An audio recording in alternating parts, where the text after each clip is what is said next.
7 अक्टूबर के तड़के सुबह जब पूरा इजराइल नींद में सो रहा था, तभी हमास ने इजराइल पर 20 मिनट में 5000 रॉकेट बरसाकर पूरी दुनिया में हड़कंप मचा दिया।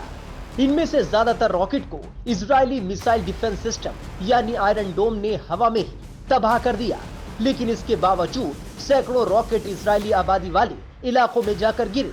हमास के कासिम रॉकेट की चपेट में आने की वजह से सैकड़ों इजरायली नागरिकों की मौत हो गई। कुछ मिनटों में हमास के कासिम रॉकेट ने इजराइल में कोहराम मचा दिया था। ऐसे में पूरी दुनिया में हमास के कासिम रॉकेट की खूब चर्चा हो रही है। आइए अब कासिम रॉकेट के बारे में भी जान लेते हैं। कासिम रॉकेट को पहली बार 2000 के दशक की शुरुआत में पेश किया गया था। रॉकेट का नाम फिलिस्तीनी धार्मिक नेता शेख इज़-अद-दीन अल कासिम के नाम पर रखा गया है। एक कासिम रॉकेट की कीमत करीब $3600 है।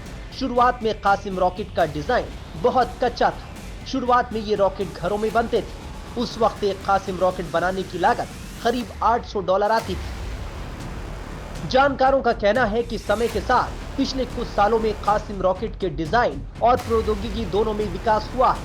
हर बार अपग्रेडेशन के बाद हमास ने कासिम रॉकेट की रेंज में सुधार किया।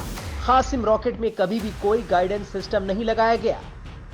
ऐसे में यह रॉकेट कभी भी किसी एक निश्चित लक्ष्य को निशाना नहीं बना सकता है।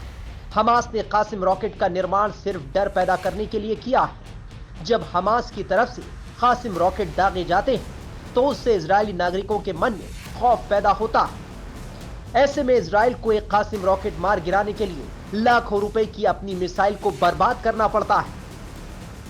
हमास ने लगातार अपने कासिम रॉकेटों में सुधार किया है। शुरुआती कासिम रॉकेट की रेंज बहुत कम थी। हमास ने धीरे धीरे रॉकेट की सीमा बढ़ा दी, जिससे उन्हें इजराइल के भीतर के क्षेत्रों को लक्षित करने में आसानी हुई।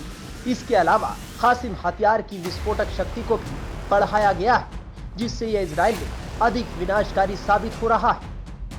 हमास ने कासिम रॉकेट के कई वेरिएंट बनाए हैं, जिनमें कासिम 2, कासिम 3 और कासिम 4 शामिल हैं। इन सभी रॉकेटों में मूल रूप से समान विशेषताएं हैं। सिर्फ रॉकेट की लंबाई बदल गई है, जो ज्यादा ठोस ईंधन के चलते लंबी दूरी तक मार कर सकता है।